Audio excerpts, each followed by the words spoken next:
contato pelo meu. Alô, testando. Professor Ticulindo, iniciando a primeira live, né, no Instagram. Estamos redescobrindo uma nova forma de dialogar, de estabelecer contato com as pessoas e principalmente com os jovens. Tiago, tudo bem? Rafaela Rodrigues, obrigado.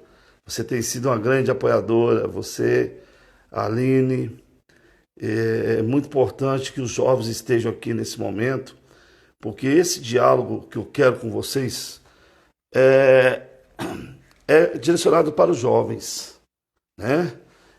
É direcionado para os jovens. Eu acho que, eu não sei como é que nós vamos estar organizando, se a gente espera mais um pouco, porque eu quero ter essa conversa com o jovem para a gente ver as possibilidades de uma nova cidade. Uma cidade que pode usar a educação como pilar de transformação. Não é sonho, é algo viável. É uma cidade que nós temos que pensar, infelizmente, dentro de um momento terrível que nós vivemos, que é a pandemia. Nós temos duas pandemias, a do Covid-19 e do fascismo. Então nós temos que ficar atentos a essas pandemias, que elas matam, elas causam guerra, elas destroem vidas, né?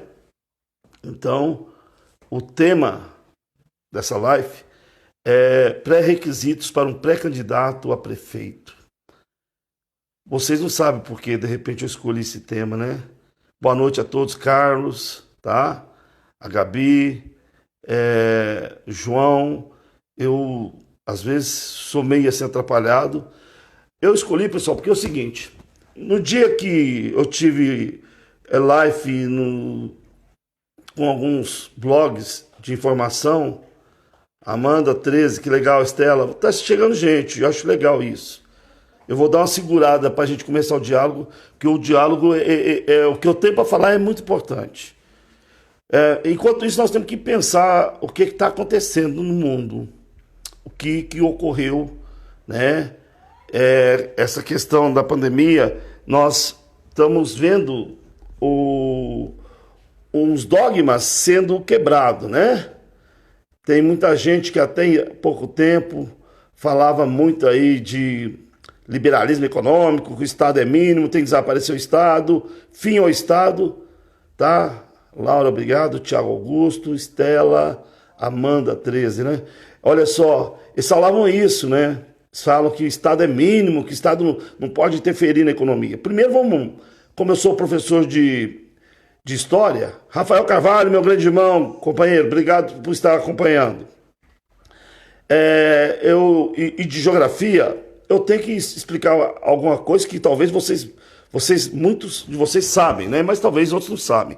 Muitos confundem, por exemplo, o que é liberalismo econômico de liberalismo político.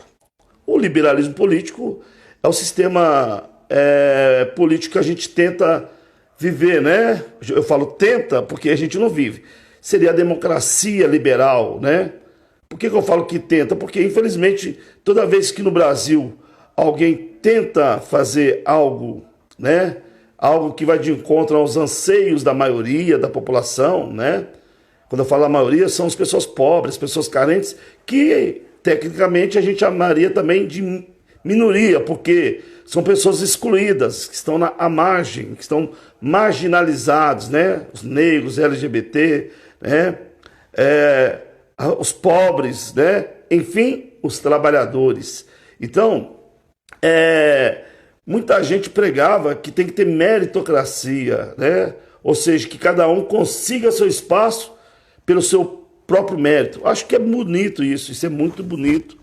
E se todos tivessem a mesma chance de igualdade, as mesmas oportunidades, é igual uma corrida, né? Se todo mundo partir de um lugar só, no mesmo momento, aí vale a meritocracia. Mas, na realidade, a nossa sociedade não oferece essa condição. Ela não oferece. Quando eu digo isso, eu falo enquanto educador, mas antes de tudo, eu falo quanto negro, tá?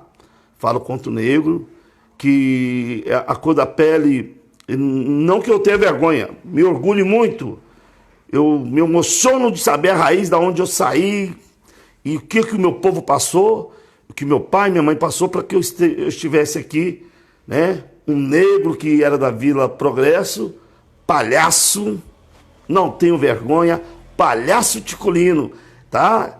Isso me deu a condição de formar. Era minha risada. Então, eu estou falando isso tudo, pessoal, para a gente iniciar a live, para explicar para vocês o seguinte: o sol nasce para todos, mas infelizmente nem todos recebem a luz do sol. Essa é a realidade. As pessoas falam muito de meritocracia, que a pessoa, se depender dela, ela consegue. Parece que isso é verdadeiro, mas não é. Não é. Sabe? A gente sabe que as dificuldades em relação para a mulher, para o negro, para as pessoas que têm orientação sexual diferente, o preconceito em si dificulta que essas pessoas se inserem na sociedade e se inserem no mercado. Tático, mas você falou que a live era para falar dos preceitos para ser pré-candidato a prefeito. Sim, eu estou falando isso porque quando eu estava sendo entrevistado, eu vi os bolsonaristas xingando: palhaço, isso é uma palhaçada, né? Algumas coisas ligadas aí à questão da cor, que não me... Eles não vão falar muito da cor, porque é da cadeia. Mas que eles ficam assim, babando para falar, ficam. Porque o racismo no Brasil, ele é invisível. Ninguém assume, né? Aí eles vão chamar de cidadão de cor, moreno escuro. Não, sou negro, sou negão. Então, vamos lá. Eu comecei a falar do liberalismo econômico.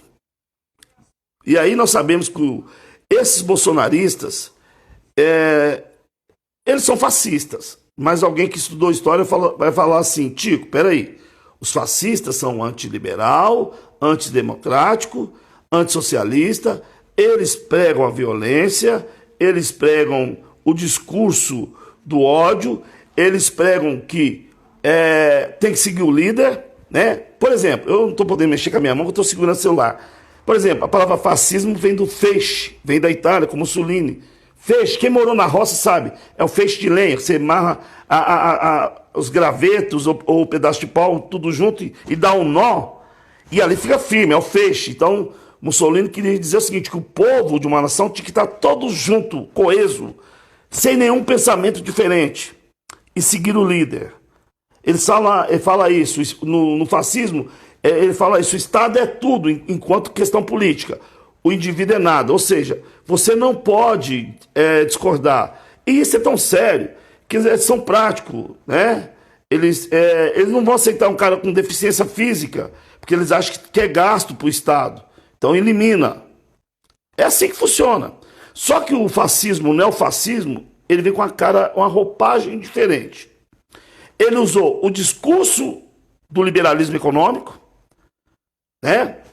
Que agrada o mercado, que fala: o Estado é mínimo, nós temos que privatizar a Petrobras, o Banco do Brasil, e privatizar a educação. Você viu que esses caras estavam tentando fazer isso, acabando com o Enem, né? O ex-ministro que saiu fugido daqui tentou fazer isso. O Guedes quer vender tudo que temos, porque eles falam assim: não, a economia, ela se autorregulamenta, o Estado não pode interferir.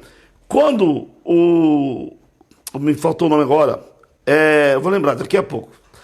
O teórico que escreveu a teoria do liberalismo econômico, ele fez isso para criticar o mercantilismo, o Adam Smith. Então ele tinha uma visão diferente, ele achava que o mercado se autorregularia e que a coisa iria funcionar, que todo mundo seria feliz e quem trabalhasse iria ficar rico.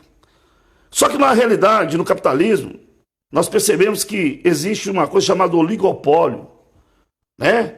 Esses oligopólios são formados de várias formas, os monopólios. E, na realidade, eles são contra a competitividade econômica. Para pensar no Brasil. Quantos bancos nós temos no Brasil? Né? Bradesco, Itaú, Santander, aí tira esses três grandes, aí você pega ali a Caixa, que faria o papel social, representando o governo, o Banco do Brasil, que serviria dentro da questão social para poder na produção, ajudar na produção agrícola, seria mais ou menos isso. Tá? Mas a gente não vê muita competitividade. Né? A questão da comunicação, que a gente sofre muito com a internet. Nós temos as gigantes que cuidam disso, né? A Vivo, nós temos a Oi, né? A Algar, nós temos a Claro. Mas na realidade, isso é oligopólio. Para pensar, pessoal. Num país como o Brasil, de 220 milhões de habitantes, 5 ou 6 empresas, talvez 10, domina o meio de comunicação. Isso é muito sério. Então, quando eles falam de liberdade econômica, isso é mentira, é balela.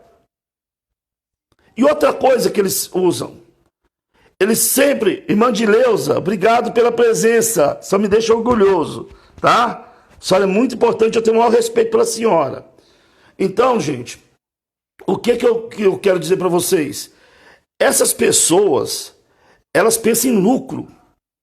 Pensam em lucro, é igual o Papa Francisco falou. Sabe, é o meu ídolo, meu herói, o Papa Francisco falou. Ele fala o seguinte, o capitalismo, ele não serve aos princípios cristãos, ao princípio de Deus, porque ele chega no lucro pelo lucro.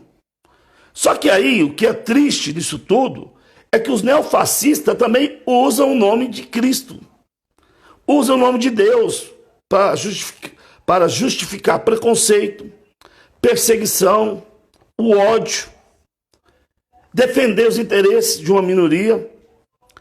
E aí eu começo a chegar para vocês. Nós temos o neofascismo. O neofascismo, ele quer um Estado autoritário, ele não quer que forma pessoas que questione, que pense, por isso que eles criticam o Paulo Freire. E o Paulo Freire nunca foi socialista, foi um cara humanizado, que acreditou e acredita que... Um abraço, irmã, para a senhora também, viu, irmã de Deus? Eu tenho um carinho enorme pela senhora, pela irmã Tina, tá? A senhora não imagina o quanto que o Santa Teresa me ajudou em vários sentidos, enquanto profissional e enquanto ser humano. Eu tenho muito que agradecer a esse, tá? Eu tenho o maior respeito por vocês. Então, pessoal, continuando aqui, esse momento do neofascista, eles iniciam na Áustria, né? Eles vêm com Trump, vocês viram o que aconteceu na eleição em 2000 e lá nos Estados Unidos, em 2016, se eu não me engano, que o cara ganhou as eleições através da internet, tá? Manipulando, fizeram a mesma coisa na Inglaterra, né? Com discurso de ódio, forçando a Inglaterra a sair do bloco da União Europeia. A Inglaterra hoje está numa situação complicada, tá? Então, vamos lá. O neofascista, ele está disfarçado de tudo. Ele disfarça de religioso dentro de vários segmentos da religião. Infelizmente, nós temos em vários segmentos. Ele se disfarça de liberal econômico porque ele alia-se ao setor especulativo. Então, vamos lá. O que é o setor especulativo? Só que as pessoas que querem ganhar dinheiro sem trabalhar. São os bancos, né, o pessoal da Bolsa de Valores, e nós temos setor produtivo. Então aí, o que acontece?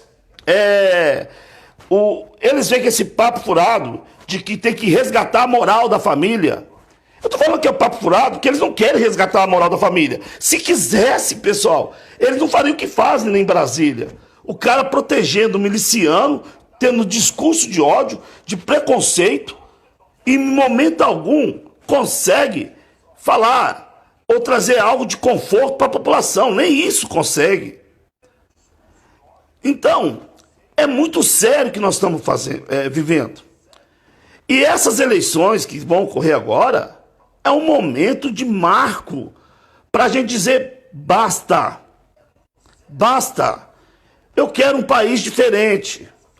Mas como ter um país diferente? Olha, eu, enquanto geográfico, eu tenho que dizer que se eu quero mudar meu espaço geográfico, eu tenho que mudar meu lugar. E, enquanto país, o meu lugar chama-se Ituiutaba, meu município. Então, eu tenho que pensar uma cidade melhor. E aí eu vou chegar ao ponto que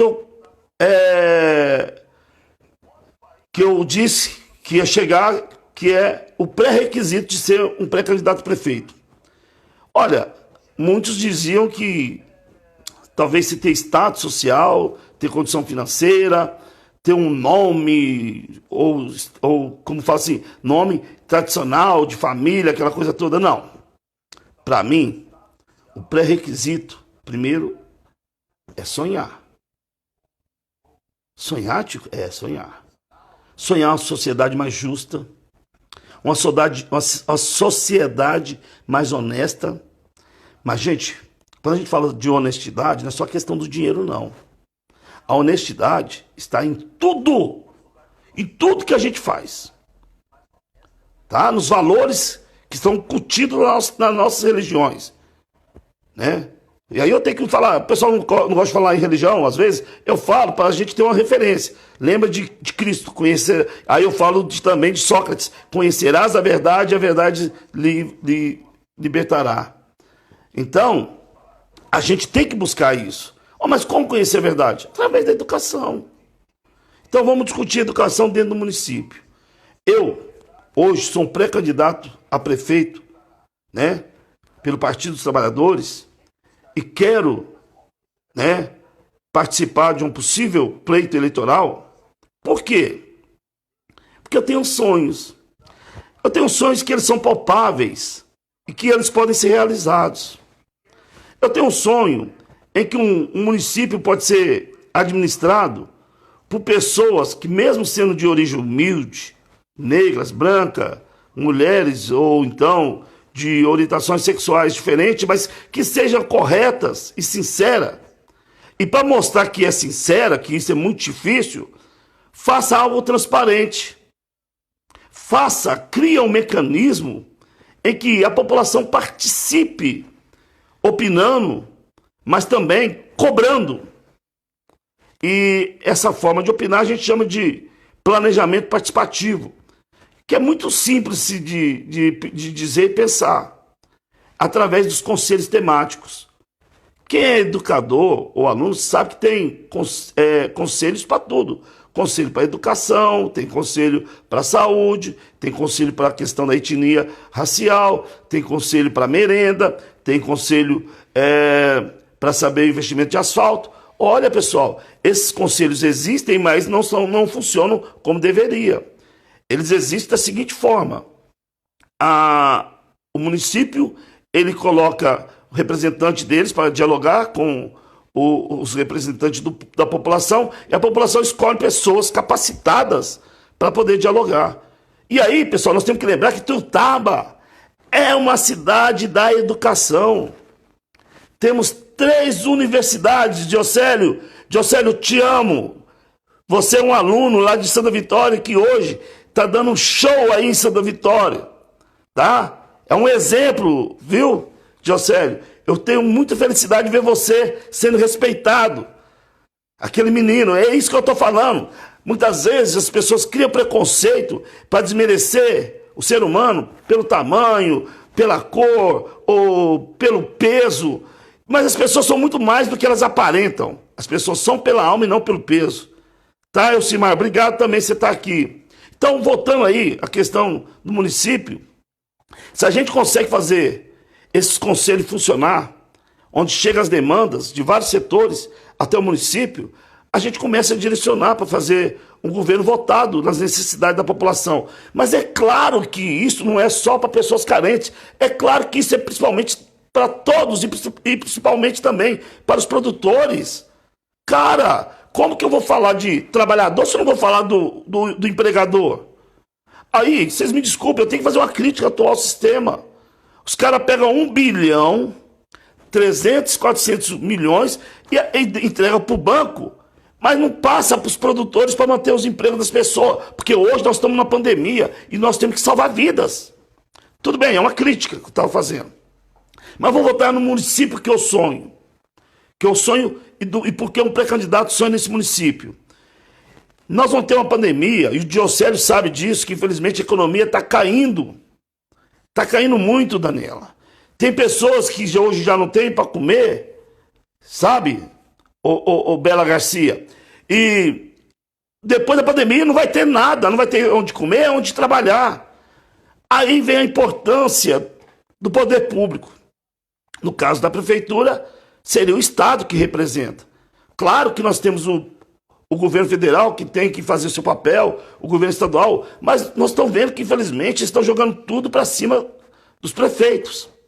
Mas vamos lá. Por exemplo, a educação. A educação, ela tem que oferecer a merenda para as crianças. Ora, se você consegue linkar a necessidade do consumo da merenda com a produção de quem vai produzir ali o legume, né? A verdura, o arroz, o feijão, e aí nós daríamos o nome disso de produção popular, né? Tem os pequenos produtores e os grandes produtores que já têm sua estrutura, a gente daria incentivo, mas principalmente a questão do desempregado teria um lugar para plantar. E essa produção seria já consumida pela Secretaria de Educação. E aí a gente sonharia uma coisa que não é distante, usar nas escolas, podemos formar os chamados restaurantes populares. Porque, infelizmente, pessoal, quem trabalha na escola pública sabe, a maioria dos alunos vão para a escola não é para aprender, infelizmente eles vão para comer. É triste falar isso, mas é uma realidade. E às vezes a gente tem que usar, né, essa condição da necessidade da comida para mostrar que ele pode algo mais, que ele pode aprender a pensar. E tem uns dogmas que nós temos que acabar com eles. Aqueles que falam que as pessoas são burras. Não existe pessoas burras. O Paulo Freire mesmo falou isso, a gente sabe. Existem pessoas com inteligências diferentes e dificuldades. Eu estou falando isso porque eu sou disléxico. Já fui taxado de burro. E eu cheguei hoje na condição de professor. Tenho formação de história, sou geógrafo, tenho pós-graduação em geografia. E eu estou falando isso porque aí eu vou voltar de novo naquela conversa do alimento na escola. Olha, o que me salvou foi lá no Clóvis. Eu ia, em casa a coisa ficava pesada, né? Aí tinha uma biblioteca pública e a Marlene é uma pessoa muito boa. Me entregava livros para ler e eu com muita dificuldade, mas quando eu gostava já, porque eu era disléxico, eu tinha dificuldade de leitura. Eu desenvolvi a leitura, aí fiz teatro, participando de esporte. O que eu quero dizer, gente, isso tudo me ajudou a ter conhecimento. Aí eu fui dar aula de teatro, virei palhaço ticulino, e sou hoje o professor ticulino. Eu não importo se me chamar de palhaço, sabe? Eu não vejo problema. Às vezes as pessoas tentam fazer isso de forma agressiva. Isso não me toca, porque graças a essa profissão eu eduquei minhas filhas junto com a mãe delas, é claro, e consegui ter uma condição de vida. E hoje, junto com a minha família, a gente tem o necessário para ser feliz. Então, para pensar na pós-pandemia, a quantidade de pessoas desempregadas. Essa é uma solução. Vamos produzir, porque vai precisar de alimento. Então você leva para a escola. Mas como assim? Mas ele só vai lá comer? Não. Aí nós vamos fazer parceria com as universidades, curso de educação física, pessoal da engenharia elétrica, para dar curso de tecnologia, mexer com computador, sabe? Educação física para a gente fazer atividade atlética, esportiva, pessoal de pedagogia. Gente, 1000 coisas.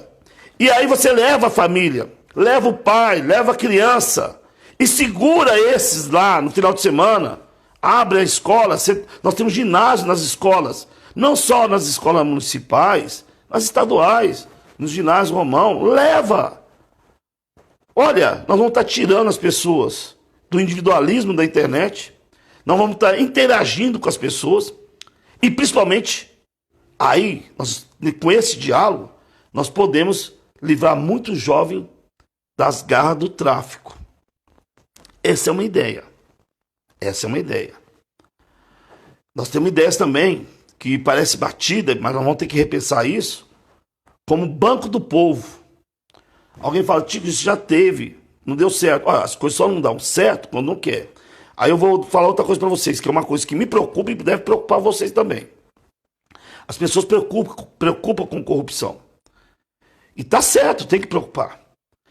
Mas para pensar. Infelizmente, o ser humano, a corrupção não está só na política. A corrupção está em todo meio. Eu na sala de aula quando estou colando. Eu na fila de um banco quando estou furando a fila.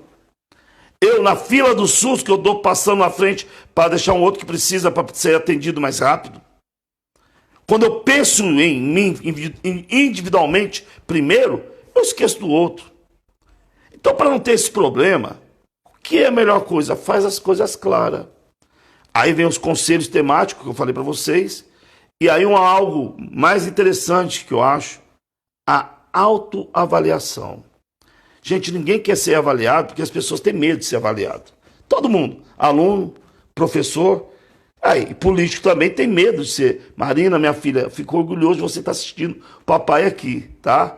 Você é importante para mim. Se você está assistindo, eu já ganhei, já me sinto eleito pai do ano, que eu te amo. Ananias, meu grande companheiro de Uberlândia, você é importante. Márcio, um abração para você, companheiro. Obrigado, uma boa noite para você. Isabela, um beijo. Então, o que eu estava falando para vocês, pessoal, o Banco do Povo, eu estava conversando com um amigo, eu vou falar o nome de uma pessoa, ele não sei se ele está no Senado para ser candidato ou não, mas eu respeito, que é o Marco Túlio Faz Sol. Eu falei do Banco do Povo, ele falou, Tico, eu acho melhor uma cooperativa. Eu falei, tudo bem, Marco Túlio, pode ser. Aí ele falou assim, por quê, Tico? Porque por causa de corrupção. Eu falei, Marco Túlio, a corrupção está em vários setores, independente, seja público, privado ou cooperativismo. Nós vimos várias cooperativas fechando por causa de corrupção. O problema da corrupção é uma coisa chamada falta de democracia e de transparência. É por isso que esses governos autoritários querem controlar a Polícia Federal, falar que diminuiu a violência, quer controlar a mídia. É isso que os fascistas fazem. Para não chegar informação, não quer debater, não quer olhar no olho para ver o problema. E aí, um professor sonhador quer fazer isso. Porque o diálogo e o debate faz surgir as ideias. O confronto dos diferentes faz chegar a um ponto comum para todos. Isso não sou eu que está dizendo. Pega na filosofia. Tudo começa com interrogação. O questionamento, ele é importante para fazer a construção de qualquer projeto ou teoria política, econômica. Então, o Banco do Povo, como que poderia funcionar? Olha, vou dar um exemplo para vocês. Estou falando com pré-candidato, tá? Prefeito do Partido dos Trabalhadores de Tuiutaba. Tuiutaba hoje tem um orçamento de 400 milhões de reais para esse ano. 400, quer que eu repita? Milhões de reais para esse ano. Então, vamos imaginar que nós estivéssemos participando e dentro desse orçamento a gente fala, olha, vamos tirar aí desses 400 pelo menos 20 milhões, que parece pouca coisa. Parece pouca coisa, tipo, mas e o pagamento das folhas dos funcionários? E os aluguéis? Vamos cortar os aluguéis. Não sei se vocês já viram que em Tuiutaba, em muitas prefeituras, que tem de aluguel. Se um aluguel vale 10, eles pagam 20 ou 30. Eu não estou dizendo que aqui está acontecendo, não. Estou sugerindo, tá certo? Não estou acusando, não. Né?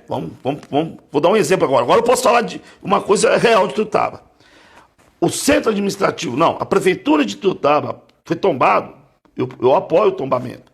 Mas deixou de ser a prefeitura para virar a Casa da Cultura. E aí, por que eu tenho que pagar aluguel se eu tenho um espaço ali que dá para funcionar muito bem a prefeitura da cidade? Estou só dando exemplo. A Câmara Municipal, quantos cômodos e quantas casas que alugam para manter os gabinetes? As secretarias, quantas casas que eles alugam para poder também sobreviver? Ou autarquia. E outra coisa, pessoal. Olha, se tudo encaminhar bem dentro do Partido dos Trabalhadores, porque agora eu sou pré-candidato, e se em agosto eu conseguir me tornar candidato oficial, que aí nós vamos ter o planejamento, isso tudo é planejamento. Uma das coisas que eu quero colocar é ter um corte Aí, se você coloca um planejamento, você tem que cumprir. Não tem que fazer igual o Zema, não. Porque é o seguinte, se o salário do prefeito é 20 mil, por que não pode ser 10?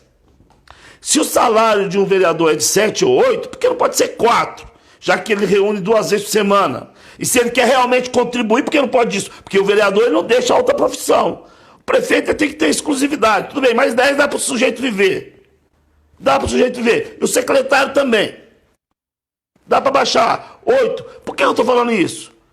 Como é que você vai exigir das pessoas algo se você não doar e não der exemplo? Você entendeu? Isso mesmo, Márcio. Nós temos que pensar no centro administrativo. É isso aí. Você faz um centro administrativo, para com essa palhaçada de aluguel.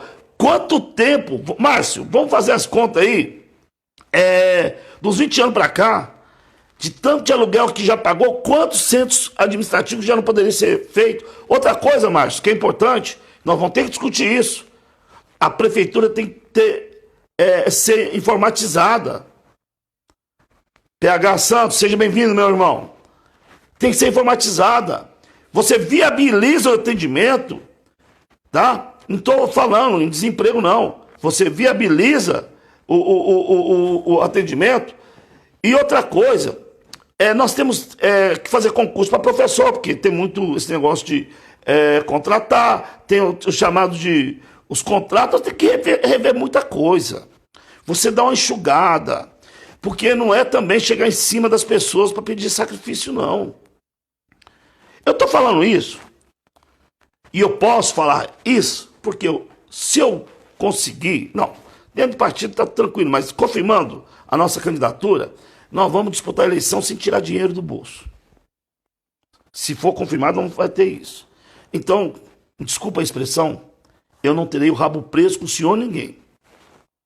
Isso eu posso falar para vocês. Eu tenho o rabo preso, me desculpa a expressão de novo, com quem está me apoiando, que está me ajudando a fazer a live, que são estudantes. Com professores, como o professor Lázaro, o Rafael, o pessoal da universidade, que ajuda a gente a pesquisar. O próprio Maurício, como companheiro que eu tenho aqui, que tem muita ideia. Olha só, vocês sabiam, Márcio, que a pessoa só quer sacrificar a classe C, né? Esquece que já está mais do que sacrificada. Elcimar, viva o Botafogo! Elcimar, o nosso Botafogo está invicto! 3 meses sem perder. Não joga, mas não perde. Mas voltando aí, falando aí, Márcio, uma coisa séria. Para de sacrificar a classe C ou a D. Não tem como. Nós temos que dar a mão e ajudar as pessoas a sair da condição.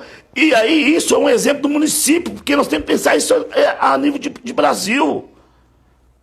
Olha, eu estava falando para vocês, eu sou efetivo, eu tenho um salário X, que faz 6 anos que eu tenho um ninho. Que a minha mãe tem medo de viajar nele, porque balança tanto, ela fala, vai cair? Eu vou para Belo Horizonte com ele, eu faço as minhas coisas, que eu quero dizer é o seguinte, eu não estou nem aí com essa vaidade do capitalismo, não estou criticando, é só contra o capitalismo, não, nós vivemos capitalismo, só que nós temos que tentar fazer um capitalismo humanizado, cara. As pessoas têm que botar na cabeça que o sol nasceu para todos, e o Papa, viu, Rafael, ele tem razão, as pessoas têm que saber o seguinte... Se o trabalhador ganha melhor, você tem condição, ele consome mais ali do dono do mercado, da oficina. Você tem um carrinho? Vai. Eu tenho um carrinho, velho, vou pra oficina. Vou pagar a mão de obra do cara da oficina. Vou consumir o combustível. E outra coisa importante, Márcio, tá? Que a gente não deve esquecer. Prefeitura valorizar as coisas produzidas na cidade. Consuma das empresas que são da cidade. Tá? Um exemplo interessante que a gente estava vendo, conversando com as figuras assim, espetaculares, os caras têm pós-doutorado, e eles têm tudo isso no papel e viável de fazer na administração, se tiver boa vontade. Por exemplo, vai ter desemprego, então nós precisamos de empresas que prestem serviço. Olha, pessoal, quem mais tem dificuldade de conseguir emprego é quem não tem qualificação de mão de obra. Então, vamos dar prioridade para esse pessoal. Você entendeu? Sabe? Vamos valorizar os professores. Professor ganhar R$ 1.400 é piada. E eu tô falando isso. Agora eu vou falar uma coisa muito séria, uma coisa que é na minha área. Eu sou um professor que trabalho do ensino fundamental 2 e ensino médio, mas aí nós temos grande parte dos professores da escola municipal que trabalham na formação, na alfabetização das crianças. Aí eu sei, porque eu sofri, e eu vejo as pessoas sofrendo, porque o que é um professor na alfabetização? Ele faz papel de pai e mãe na sala de aula e em casa, com caderno. Como que uma pessoa vai conseguir fazer isso ganhando R$ 1.400? É o piso salarial da nossa prefeitura. Digo, mas como faz a verba? Tem o Fundeb. Tem a verba carimbada, que serve para valorizar os professores, tem um plano de carreira e tem a verba para merenda. É verdade, Márcio, é um absurdo o salário. Cara, 1.400, o salário do professor na prefeitura, não estou desfazendo das outras profissões. Toda profissão, ela é necessária para o ser humano, né? Mas eu vejo pessoas de serviços gerais ganhando o mesmo salário de uma pessoa que estudou, e quem é professor não para. Estudar não é somente na universidade, é todo dia que nós temos que buscar mecanismo, tá, Verônica? Para poder, mecanismo educacional para tentar chegar ao objetivo de educar os alunos. Então, é uma coisa muito séria. Todos os profissionais, exatamente, Márcio, todos os profissionais passam pela mão dos professores. Como eu posso pensar em um capitalismo melhor, humanizado, num Brasil melhor, numa pátria acima de todos, se eu nem valorizo a educação? Se eu deixo a educação como segundo plano? Como que eu posso pensar uma coisa dessa? Como eu posso pensar numa grande nação, no município, se eu não penso no ser humano? Você entendeu? Então, a nossa proposta, e aí eu vou voltar de novo ao nosso tema. Obrigado, Rafaela. Você é uma gigante. Você é Alino, Rafael, toda essa moçada que está me dando um apoio aqui, eu estou muito emocionado. O Márcio, estou gostando, viu? Como que nós podemos valorizar o ser humano se não valoriza a educação? E aí, Márcio, nós vamos uma coisa. Eu fui vice-diretor lá do Polivalente e você, não sei sua idade, eu lembro que a maioria dos alunos do Polivalente, eles sonhavam em terminar o ensino médio e não tinha muita perspectiva. O sonho é terminar o ensino médio ou conseguir um emprego talvez bom no comércio ou no frigorífico. Mas a maioria vazava, ia embora, porque não tinha como estudar. Mas aí as pessoas, eu tenho que tocar nisso, gente, é político, eu tenho que falar. Os caras falam, o PT quebrou o Brasil. Tá, beleza, quebrou. No governo PT nós trouxemos pra cá, tá? A extensão da UF, o Instituto Federal, que funciona como universidade. A UENG não foi, mas a gente fez pressão para vir. Hoje nós temos 3 universidades públicas que têm pesquisadores que podem fomentar muitas ideias para transformar essa cidade. E nós vamos estar linkados e conversando com esse pessoal. E aí, para pensar, Márcio. Tem um aluno nosso, que é companheiro, Ian, ele está indo embora, que não tem como ficar aqui. E a cidade, desses 10 anos, saiu dos seus 75 mil habitantes, hoje nós temos 105 mil habitantes, por causa da universidade, por causa dos investimentos. E quantos alunos que não vêm para cá gastar o seu dinheirinho aqui e ficar aqui e trazer novas formações? Isso é importante. É deixar a cidade mais dinâmica. Nós temos muita coisa para conversar. Eu não quero ficar aqui enchendo o saco, desculpa. Nós temos muita coisa. Por exemplo, vamos pontuar aqui depois para a gente fazer uma live diferente. Como é que nós vamos tratar os nossos alunos? Não só os alunos fundamentais, que eu dei uma dica, mas nós temos alunos universitários que estão vindo para cá. Nós temos que receber esses alunos. A prefeitura, por exemplo, poderia ter uma forma de alojamento público para eles, em contrapartida eles poderiam fazer estágio junto com a prefeitura. Um exemplo, tá vendo? Que existem coisas viáveis, sem sangrar as pessoas, porque são importantes para a gente. São várias formações, educação física. Nilo, um abraço. Wanda, um abraço. Tá? Obrigado aí. Márcia, Gegiane, eu tô péssimo aqui. Então, futuramente, esta universidade virá a potência mais... Exatamente, Márcio. Já é. Já é, Márcio. Tô gostando aqui do papo contigo. Eu tô gostando. Só porque as pessoas falam assim, qual candidato que vai trazer indústria? Esquece. O mundo está em crise econômica. Você tem que criar alternativas locais de gerar renda, emprego e consumo. Essa é uma realidade. E a educação é a grande sacada. O Márcio falou, nós temos uma cidade que ela é universitária. Então vamos valorizar a educação, vamos valorizar as escolas privadas, como o ESE, que é uma escola séria, eu trabalhei lá há 11 anos. Né? Nós temos várias escolas aí, as escolas públicas, fazer de qualidade, mas principalmente usar essas escolas para aconchegar. Ô Márcio, Wanda, a Wanda deve lembrar. A Wanda é quase da minha idade, estou entregando a sua idade, Wanda. Quando a gente era pequeno, a gente ia para a rua, brincava, a gente fazia brincadeira nas casas, a gente cuidava um do outro. Tanto quem é amigo mais antigo é mais que amigo, parece que é um parente. Eu estou falando isso porque, infelizmente, esse lado bom da tecnologia, que agora está me dando a possibilidade de eu conversar com vocês, e vocês conhecerem um pouco do que eu penso, ela também isola as famílias. E quando eu falo da gente fazer as escolas como lazer, é tirar de dentro de casa essas pessoas, mas ir para a escola, fazer uma atividade física, alimentar e conviver. E aí, pessoal, nós saímos daquela velha tipo de diversão, que é só beber. A bebida leva a outras drogas, isso é sério. Só vai aumentar o número de tráfico, que infelizmente a nossa cidade está envolvida nisso. E eu tenho isso na minha família, eu tenho que falar isso, é triste. Sabe? Então é a educação que salva. E ela vai salvar porque ela tem um orçamento generoso, mas ela é linkada com a saúde. E a saúde? Eita, mundo velho, e a saúde? A saúde está ligada ao esporte. Se você fazer um trabalho sério de parceria com o pessoal de educação física, professores, usar o esporte preventivamente, não só com jovens e idosos. Wanda, nós brincávamos muito aqui na 42, né? E fizemos muitas festas juninas. Silvio, muito obrigado aí, um abraço, tá?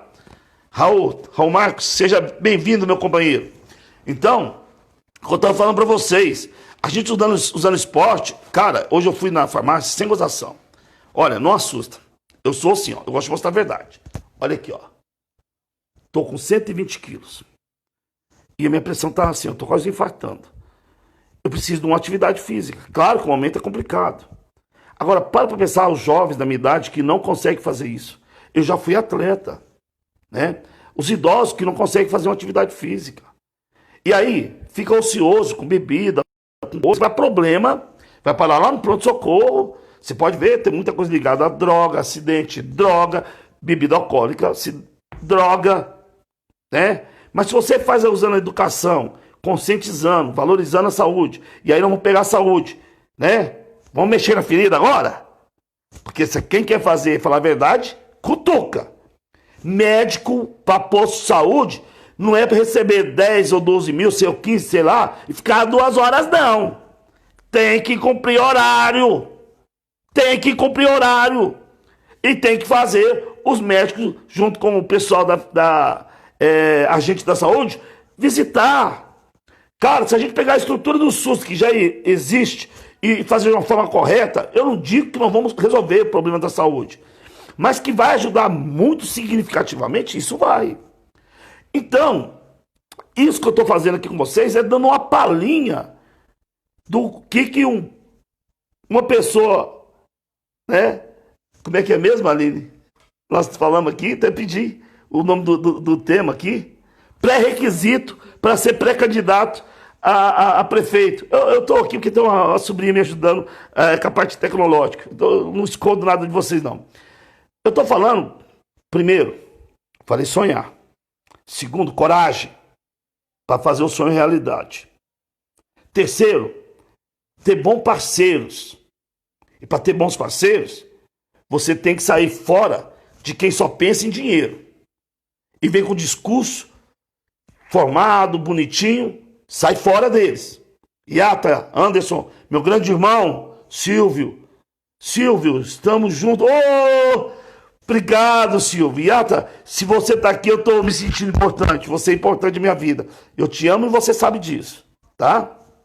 Então, voltando, meus irmãos, aqui no que eu tô falando para vocês, para ser um pré-candidato, ou ter, né, os requisitos, ter sonho, coragem, claro, tem que ter condição. E isso caiu na minha mão. Porque hoje, como filiado ao Partido dos Trabalhadores, que tem... Yata, esse é o meu cara, também te amo muito, meu irmão. Você vai fazer eu chorar aqui, negão com esse olho grande aqui, isso aí é lagoa. Te amo muito, Yata. Eu vou te falar uma coisa, Yata, o meu zoião com o seu nariz, cara, a gente monta um parque de diversão. Mas vamos lá. Guilherme, um abraço. Um abração, Guilherme. Então, falando aí sobre essa questão que eu falei para vocês, hoje, as pessoas podem não gostar do PT, eu respeito, mas ele me dá a condição, inclusive de fundo partidário, para poder, se dar certo, eu disputar essa eleição de forma correta. Eu continuo besta, é isso, eu quero brincar e mostrar que a gente pode ser sério, Iato. Falar sério, mas brincando, ser firme, mas a gente ter a ternura, nunca perder a ternura. Um abraço, Guilherme. Carla, seja bem-vinda, Carla. Então, o que eu quero falar para vocês, eu estou fazendo esse discurso porque eu não tenho rabo preso com nenhum outro pré-candidato que tem dinheiro. O meu partido oferece condição, mínima, mas oferece. Nós temos 7 minutos de tempo de televisão e de rádio. Se dando certo iniciando a campanha, eu vou poder conversar com vocês e levar nossas ideias. E os companheiros que estão junto conosco, de poder fazer algo melhor para a cidade. Lembra, gente, quem gasta muito vai querer tirar muito da cidade. Então é por isso que eu estou aqui como pré-candidato. Eu vou encerrar a live e dizer que nós teremos outro momento, mas pensa nisso, tá? Não vou sair de coitadinho que não, humilde, tá? Não. Eu sou uma pessoa que saí da condição carente, sou carente financeiramente, mas de conhecimento não sou. E de amizade também não. Maquiavel dizia, você tendo bons amigos, você tem boas armas. Márcio, eu acho que o problema não estão nos partidos, e sim nas pessoas que quiserem fazer a verdade, Márcio. É importante. Mas aí, Márcio, eu concordo com você, mas é bom a gente ver o histórico dos partidos e dessas pessoas também. Claro, eu sei que tem coisas ruins aqui no Partido dos Trabalhadores. E a gente tem que falar isso também. Agora, Márcio, o que eu acho importante aqui é, por isso que eu falo de um governo participativo e autoavaliação. Porque aí, meu irmão, todo mundo de olho, igual o Big Brother, não tem como fazer falcatrua. Somente a democracia consegue acabar com a corrupção e poder fazer uma sociedade mais justa. Eu agradeço a vocês, desculpa aí, fiquei muito feliz com a participação. Um beijão, um coração de todos e uma boa noite. Tchau.